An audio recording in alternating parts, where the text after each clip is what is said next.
우리가 인생 살아가면서 모든 사람들은 화를 당하지 않고 복을 받아 누리기를 원합니다. 그렇죠?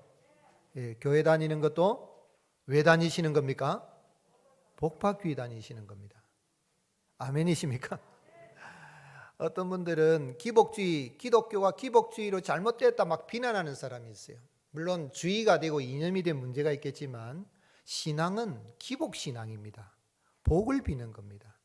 천지신민께 비는 게 아니라 하나님께 복을 빌고 하나님의 복을 받고 복받은 자로서, 이미 신령한 복받은 자로서 감사 찬송하며 나아가는 게 그리스도인의 삶인 것입니다. 2월 4일이 무슨 날이었죠? 입춘이었습니다. 그렇죠? 그리고 지난 주일 2월 19일이 우수였습니다. 우수는 무슨 날이죠? 24절기 중에 우수는 비읍자, 물숫자잖아요. 즉 이제 눈이 내리지 않고 봄비가 내린다. 추운 겨울이 가고 이른바 봄이 다가오는 알리는 계절이 우수. 그리고 경칩이 이제 3월 5일 경칩이 있는데, 경칩은 개구리도 겨울잠을 깨고 나오는 이제 완연한 봄이 되었다. 물론 꽃샘추위가 잠시 기승을 부릴 수 있지만 우수 경칩에 대동강물이 풀린다라는 속담이 있는 것처럼 이제 춥던 날씨도 누그러지게 되고 봄 기온이 돌아서 초목이 이제 우미 나고 sak이 트는 아름다운 계절이 다가오는 것을 알리고 있습니다. 그래서 불신자들도 이 입춘이 되고 나면 집 대문에 뭐를 붙여 놓습니까? 입춘 대길이다. 만사형통, 잘 되기를 바라는 겁니다. 그렇죠? 인생의 겨울이 끝나가고 이제 봄 기온이 감도는데 좋은 일이 있으면 좋겠다. 제가 식당에 가서 이렇게 보니까 마지막 부적 비슷하게 막 노랗고 빨갛고 막 붙여놨는데 그걸 보니까 글이 적어놨어요. 그래서 재물이 문을 열어놓으면 막 들어왔으면 좋겠다 하는 그런 내용으로 한자로 이렇게 글을 적어놨어요. 다 복받고 살겠다는 거죠. 그런데 이 세상에 예수님 믿는 사람처럼 복받은 사람 없습니다. 정말 예수님 믿는 사람은 신령한 복도 받았고 이미도 하나님의 복을 받아 누리고 있습니다. 바라는 것은 예수님 믿는 믿음으로 날마다 하나님 주신 그 은혜를 인하여서 화를 당하지 않고 복된 삶을 살아가는, 그 은혜에서 감사하고 행복한 삶을 살아가는 은혜가 있을 수 있기를 예수님의 이름으로 축복합니다.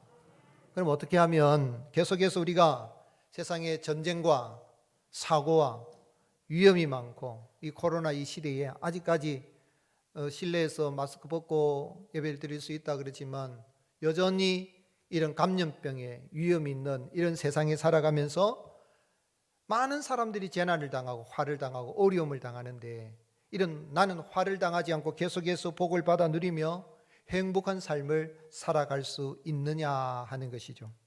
오늘 그 말씀은 누가복음 11장 42절에서 마지막 54절까지 말씀인데요. 이 말씀은 예수님께서 바리새인의 집에 점심 초대를 받고 나서 하신 말씀입니다. 그런데 예수님이 이 바리새인의 집에 이제 점심 초대를 받고 식사를 하시는데 유대인들은 식사하기 전에 손을 씻습니다. 우리도 식당에 가면 물수건으로 하든지 손을 씻고 그렇게 식사를 하지 않습니까?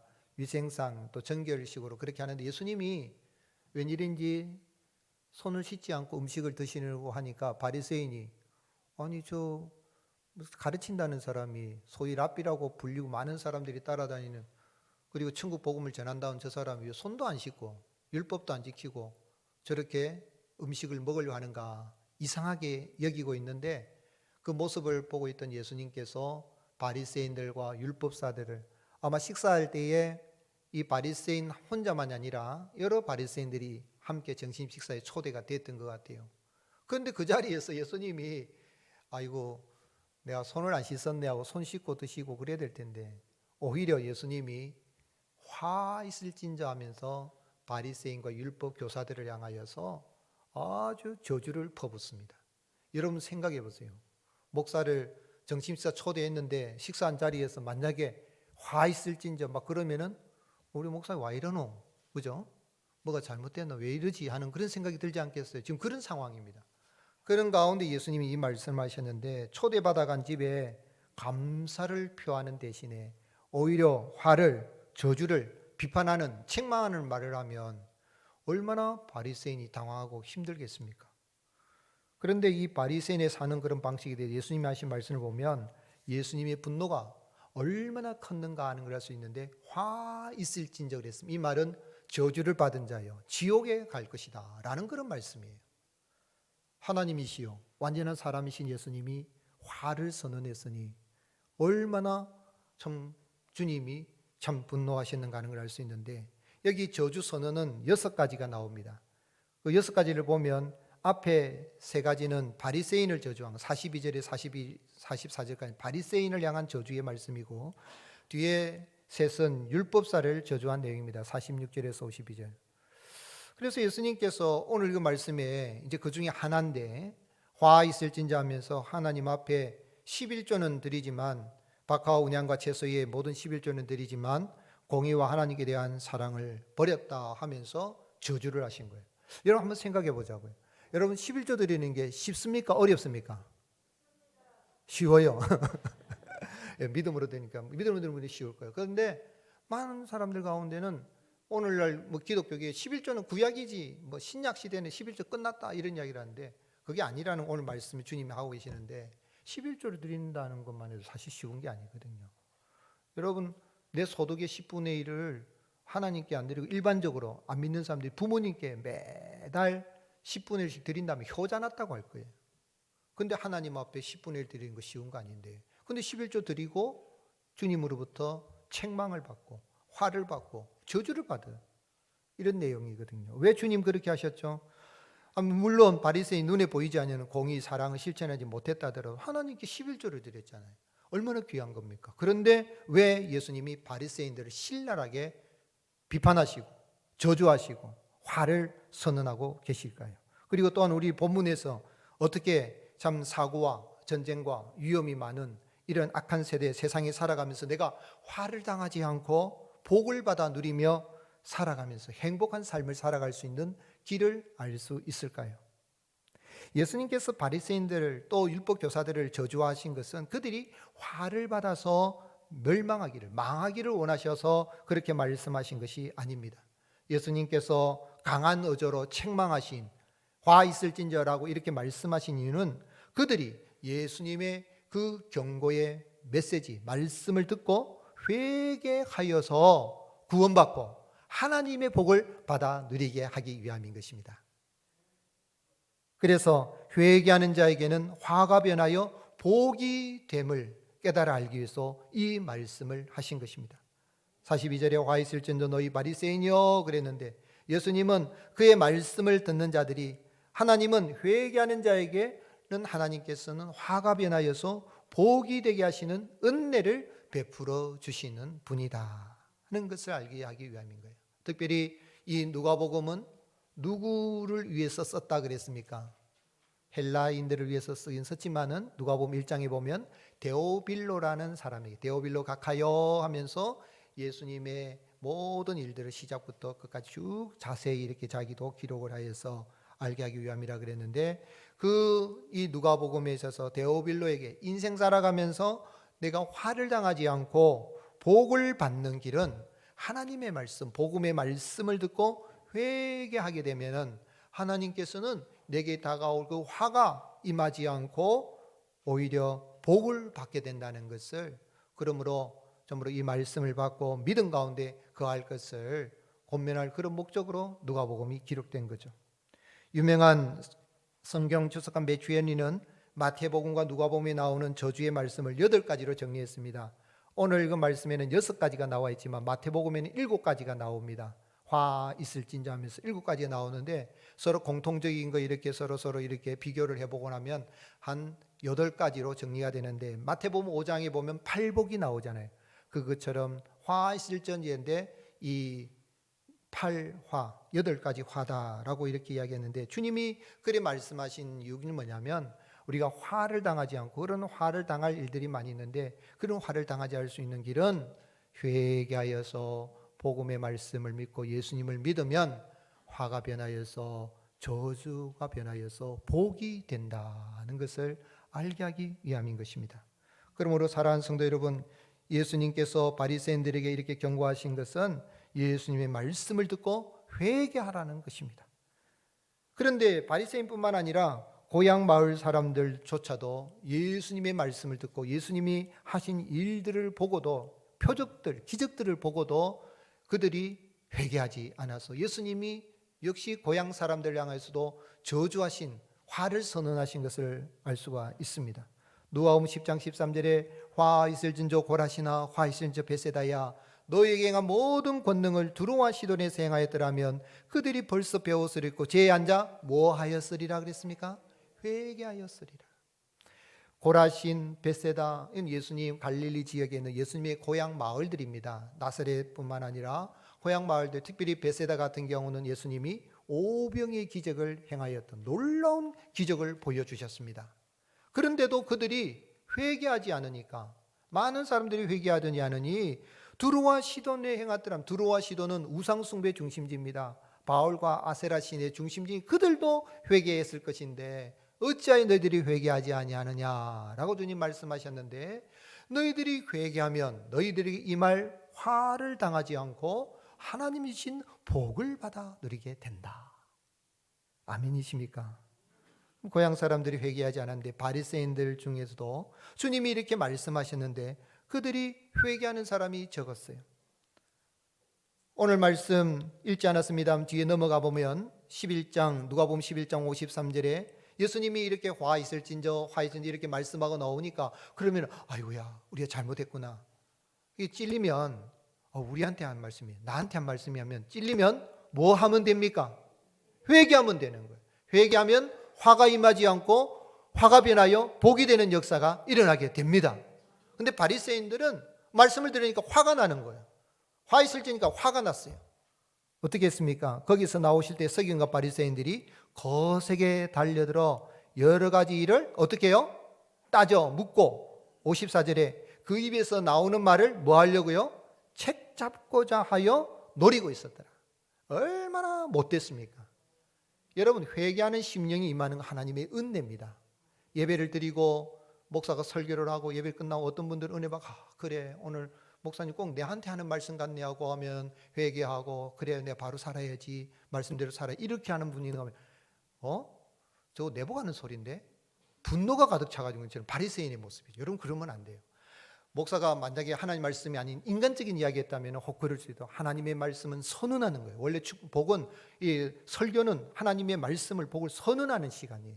선포하는 시간, 말씀 선포하는 시간이죠. 대화하고 하는 그런 시간이 아니에요. 대화도 할 수도 있지만 요즘 대화식 설교를 한다지만 하나님의 말씀을 선포하는 거예요. 그러면 우리는 아멘으로 받고 그 약속을 붙잡고 내가 잘못된 모습이 발견되면 회개하면은 성경에 있는 그런 화, 이런 것들이 임하지 않고 복으로 변화되는, 복이 임하는 역사가 일어나게 되는 것입니다.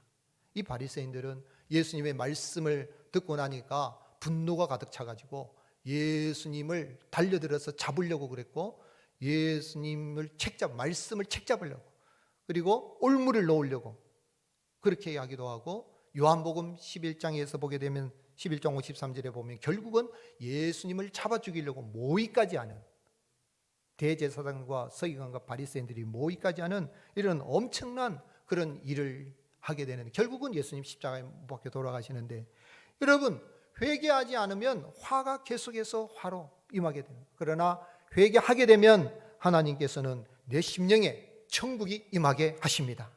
회개하면 가정에 천국이 임하게 하십니다.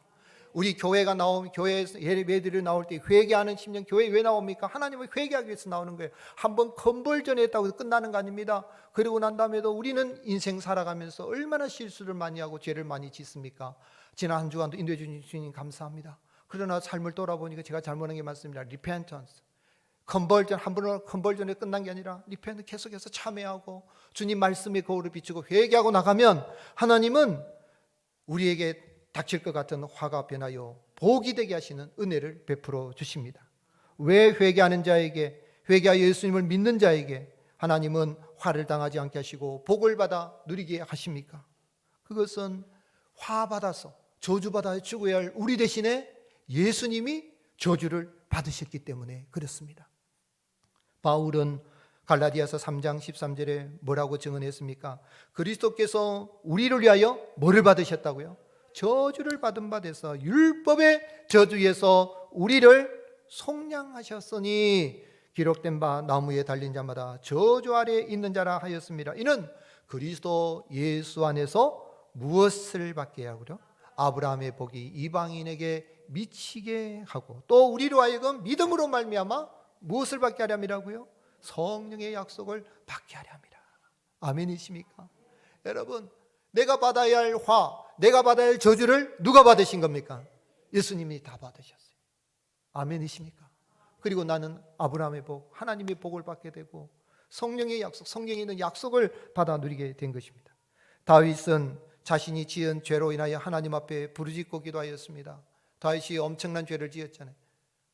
충신의 아내를 빼앗고 그 충신을 죽도록 만드는 살인 교사죄를 짓는, 지옥에 던져도 한참 던져야 되는 다윗. 그런데 그가 회개하고 하나님 앞에 부르짖고 기도하고 내가 여호와 하나님 앞에 부르짖어 기도하였더니 하나님께서 나를 고치셨도다 하면서 그가 뭐라고 이야기했냐면 시편 30편 5절에 그의 노염은 잠깐이요 그의 은총은 평생이로다. 저녁에는 울음이 깃들일지라도 아침에는 기쁨이 오리로다. 저녁에 잠자리 들 때 내가 오늘 잘못 살아서 주님 죄송합니다 눈물을 흘렸는데 아침에 햇살이 다 비치는 것처럼 아침에는 밝은 기쁨이 오게 하시는 하나님, 그 하나님을 노래한 시가 시편 30편인데 좀 더 넘어가서 11절에 우리 같이 읽겠습니다. 시작. 주께서 나의 슬픔이 변하여 내게 춤이 되게 하시며 나의 베옷을 벗기고 기쁨으로 띠띠우셨나이다. 아멘. 여러분, 우리가 허물이 많아요. 죄가 많아요. 화받아 죽어도 마땅한 인생입니다.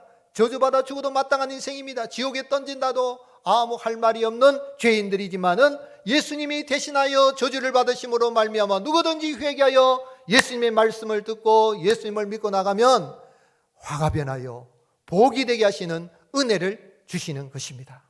슬픔이 변하여 춤이 되게 하신 하나님, 탄식이 변하여 찬송이 되게 하시는 은혜가 임하게 되는 것입니다. 그래서 이사야 선지자는 예수님 오시기 700년 전에 메시아 예수님이 때가 임하게 되면 어떤 역사가 있게 된다 그랬습니까? 이사야 35장 6절에 그때 저는 자는 사슴같이 뛸 것이며 말 못하는 자의 혀는 노래하니니 이는 광야에서 물이 솟겠고 사막에서 시내가 흐를 것임이라. 함께 읽으시겠습니다. 뜨거운 사막이 변하여 못이 될 것이며 메마른 땅이 변하여 원천이 될 것이며 승량이여 눕던 곳에 풀과 갈대와 부들이 날 것이며. 아멘. 그렇습니다. 오늘 여러분, 내가 예수님 믿는 재미가 어디 있습니까? 예배당에 나가서 하나님께 예배드리면서 하나님하고 회개하고 또 참회하고 믿음으로 나가고 하면 하나님은 화를 내리시려고 했다가도 예수 그리스도의 십자가 보혈로 우리를 다 용서해 주시고 그 화가 변하여 복이 되게 하시는 은혜를 베풀어 주시는 것입니다. 그것을 바이세인과 함께 정심 식사님 주님이 말씀하셨는데, 오늘 여러분 이 아침에 나오신 분들 예수 그리스도의 그 주님의 말씀을 듣고 회개하여 주님을 구주로 영접하여 하나님의 복을 받아 누리는 복된 삶을 살아갈 수 있기를 주님의 이름으로 축복합니다. 이미 그런 은혜를 누리고 있다면 날마다 그 베풀어 주신 은혜를 인해서 감사 찬송이 넘치는 복된 삶을 살아갈 수 있기를 예수님의 이름으로 축복합니다. 그렇다면 내가 회개하여 예수 믿고 구원받고 하나님의 복을 받아 누리고 천국의 복을 받아 누리게 되고 하나님의 자녀가 되고 이 땅에 사는 백성으로 살아가겠다면 내가 어떻게 살아야 드려야 되겠습니까? 성도는 믿음 있음을 행함으로 나타내는 사람입니다. 한번 따라 하시겠습니다. 믿음과 행함은 함께 일합니다. 예수님께서 바리새인들을 향해 말씀하시는 가운데에 너희가 42절에 박하, 운양, 모든 채소 11조는 들이되 공의와 하나님께 대한 사랑은 버리노더라. 그러나 이것도 행하고 저것도 버리지 말아야 할지니라. 중용의 도를 말씀하신 것 같아요. 둘 다 중요하다는 거죠. 11조는 어떻게 보면 행위로 볼 수 있지만 율법을 대표하는 거예요. 그래서 하나님을 믿는 믿음의 표현이 11조는. 그리고 여기 공의와 사랑은 실제적인 삶의 현장에서 내가 실천해야 될 그런 모습입니다. 그러니 주님이 이것도 행하고, 이것이라는 건 공의와 하나님에 대한 사랑도 행하고 저것 11조도 버리지 마라. 11조도 하나님 앞에 드려라 하는 이야기예요. 즉 말하자면 이 두 가지는 어느 한쪽만 택해서는 안 되고 함께 실천하고 지키고 나갈 때 온전한 믿음 생활이 된다는 이야기입니다. 오늘 여러분 온전한 11조, 믿음과 행함과 사랑, 하나님에 대한 사랑의 표현이 있는 온전한 11조를 드림으로 하나님 앞에 감사를 드리고 더욱더 풍성한 삶을 살아갈 수 있기를 주님이 축복합니다. 먼저는 공의를 행하며 우리는 11조를 드립니다. 성도는 공의를 행하면서 하나님 앞에 11조를 드리는 거예요. 42절에 공의와 하나님께 대한 사랑은 버린도다 그랬는데, 이 공의는 마태복음 23장 23절에서는 정의라고 번역을 했습니다. 공의, 정의는 헬라어 성경에 보면 이것은 의라는데, 크리시스라는데, 이 말은 하나님께서 심판하시는 기준을 말합니다. 여러분, 하나님께서 심판하신 기준을 따라서 살 사람은 아무도 없죠. 그러나 예수 그리스도를 믿어서 회개하여 구원받고 하나님의 자녀가 되어 하나님 복을 받은 그 은혜를 받은 사람은 하나님 보실 때에 올바른 그런 삶을 살아가는 그런 모습으로 하나님 감사합니다 하고 11절에 드립니다. 여기 정의라는 단어는 몫이라는 뜻이 담겨 있는데, 이 헬라 사람들은 저마다 자기 직분을 감당하고 남을 침해하지 않으므로 질서와 조화를 이루어가는 걸 정의라고 생각해요. 정의라는 건 자기 자리를 지키는 거예요. 그리고 다른 사람이 해를 끼치지 않는 그러한 거예요. 그래서 플라톤은 이 정의를 인간 행복의 가장 귀중한 요소로 보고 이상국가의 건설을 정의사의 실현이라고 합니다. 세상도 그러죠. 우리 사는 사회를 정의사회를 실현하자 하고 정치하는 사람들 말하잖아요. 이상국가를 말할 때 하는 이야기예요. 그런데 기독교에서 정의를 말할 때는 개인적인 의나 도덕적인 의가 아니라 하나님과의 관계입니다. 누구와의 관계라고요? 하나님과의 관계. 내가 예수님 믿어서 하나님신 의를 입었으니 주님 감사합니다 하는 마음으로 하나님 앞에 11조를 드리는 거예요. 그럼 주님이 기뻐 받으시고 계속해서 참으로 우리의 믿음과 행함이 있는 그런 모습을 통하여서 계속해서 복을 받아 누리게 하신 은혜를 베풀어 주십니다. 또한 하나님 앞에 11조를 드릴 때는 하나님을 사랑하는 마음으로 11조를 드립니다. 너희가 공의와 하나님께 대한 사랑은 버리는다. 11조는 드리지만 하나님 사랑하는 마음이 없어요. 근데 마태복음에서는 긍휼이라 그랬어요. 정의와 긍휼과 그랬는데 긍휼을 너희가 버렸다 그랬어요. 여기 긍휼, 이것은 엘레오스라고 할 수 있는데 사랑과 자비, 긍휼 등으로 번역할 수 있어요. 하나님께 대한 사랑이라 그러는데 여기 42 하나님께 대한 사랑은 하나님의 사랑, 즉 하나님도 사랑하지만 하나님의 사랑을 받은 사람으로서 이웃을 향하여 긍휼을 베푸는 걸 말하는 거예요. 여러분, 하나님의 사랑을 받았으니까 이웃을 향하여서도 긍휼을 베푸는 은혜가 있을 수 있기를 주님의 이름으로 축복합니다. 그런 마음으로 하나님 앞에 11조를 드리는 하나님 감사합니다 하고, 긍휼이라는 것은 이 단어는 영어로는 PT라는 단어가 있고 compassion이라는 단어가 있는데, PT라는 것은 이건 뭐냐면 불쌍히 여기는 마음이에요. 아이고 안 됐다, 불쌍하다. 터키 같은 경우에 지진이 났는데 안 됐다, 불쌍하다. 우리는 지진이 안 나니 감사하네. 이거는 그냥 긍휼히 여기는 정도는, 그렇게 비교를 하면 안 되잖아요. 얼마나 가슴 아파요. 근데 compassion이란 뭐냐면 그냥 불쌍하다, 안 됐다는 정도가 아니라 함께 아파하고 거기 구호 물품도 보내고, 그런데 뭐 어떤 여러 가지 도와주려고 하는 그러한 것, 그게 컴패션이에요. 오늘 여러분, 우리가 하나님의 사랑을 받아서 저주받지 않고 복을 받아 누리게 되었으니 그 은혜 감사해서 하나님을 사랑하는 마음으로 11조를 드릴 뿐만 아니라 내 삶 속에 어려움 있는 사람들에 향하여 긍휼 베풀고 나눌 수 있는 그러한 모습이 있기를 주님의 이름으로 축복합니다. 그럼 주님이 우리에 드리는 11조도 기뻐 받으시고 우리가 가는 길에 계속해서 복을 주시는 것입니다. 또한 하나님 앞에 11조를 믿음으로 드려야 돼요. 누가복음 오늘 42절에는 없지만 마태복음 23장 23절에 마태는 한 가지 더 주님이 말씀하신 것을 기록했습니다. 우리 천천히 함께 읽으시겠습니다. 시작. 화 있을진저 외식하는 서기관들과 바리새인들이여, 너희가 박하와 회양과 근처의 11조는 드리되 율법에 더 중한 바 정의와 긍휼과 믿음은 버렸도다. 그러나 이것도 행하고 저것도 버리지 말아야 할지니라. 오늘 예수님은 하나님을 믿는 믿음으로 11조를 드려야 된다는 거예요. 또 생활 속에서 서로 믿음의 관계를 유지하며 살아갈 걸 이야기하시는 거예요. 믿음 없이는 우리가 세상에 살아갈 수가 없죠.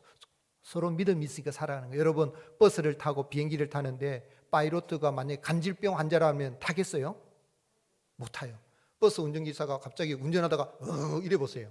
그거 어떻게 버스 타고 가겠어요? 믿으니까 타는 거예요. 내가 이발소에 갔는데 난 면도를 하는데 이게 쓱쓱쓱 하는데 그 이발사를 못 믿으면 어떻게 목을 내놓겠어요? 믿으니까 신뢰관계가 있어요. 세상에 살아갈 때 그런 거죠. 옛날에 공자의 제자 자공이 공자에게 선생님이 물었습니다. 선생님, 나라를 튼튼히 할 수 있는 원리가 뭡니까? 그랬더니 공자가 식, 병, 신이다 그랬어요. 식은 양식을 말하는 거죠. 먹을 게 있어야 된다. 병, 군사력이 있어야 된다. 신, 서로 신뢰할 수 있어야 된다. 그렇죠. 여러분, 우리가 대통령을 신뢰 못하면 나라 운영권을 맡기겠습니까? 이 신뢰관계가 중요한 거죠. 그런데 이 중에서 셋 중에 하나, 식, 병, 신 중에 제일 중요한 거 하나를 택하라면 뭐라고 할 수가 있습니까? 그건 신이다 그랬어요. 신뢰관계. 그렇습니다. 부부간의 신뢰관계, 부모 자식 간의 신뢰관계, 우리가 회사에서 신뢰관계, 사회에서 신뢰관계가 없으면 나라가 세워지지 않는다는 거죠. 하물며 믿음의 세계에서 믿음이 얼마나 중요하겠습니까? 오늘 여러분 공의와 하나님께 대한 사랑, 긍휼을 행하는 것의 근본이 믿음입니다. 믿음이 있으니까 내가 공의를 실현할 수 있고 믿음이 있으니 하나님을 사랑하고 이웃을 사랑할 수가 있는 것입니다. 오늘 사랑하는 성도, 결국은 믿음과 행함은 동전의 양면과 같이 함께 일합니다. 예수님의 동생 야고보 선생님은 뭐라고 이야기했습니까? 야고보서 2장 22절 함께 읽으시겠습니다. 네가 보거니와 믿음이 그의 행함과 함께 일하고 행함으로 믿음이 온전하게 되었느니라. 아멘. 그렇습니다. 하나님을 믿는 믿음으로 11조도 드렸다면 내가 또한 내 삶 속에서 의로움이 있고 인자를 베풀고 또 사람과의 관계도 신뢰관계를 유지하면서 나갈 때에 이러한 것이 온전한 예물이 되고 하나님이 기뻐 받으시고 하나님은 그러한 자에게 복을 주신다 하는 것을 계속해서 복을 주신 것을 말씀하시는 겁니다.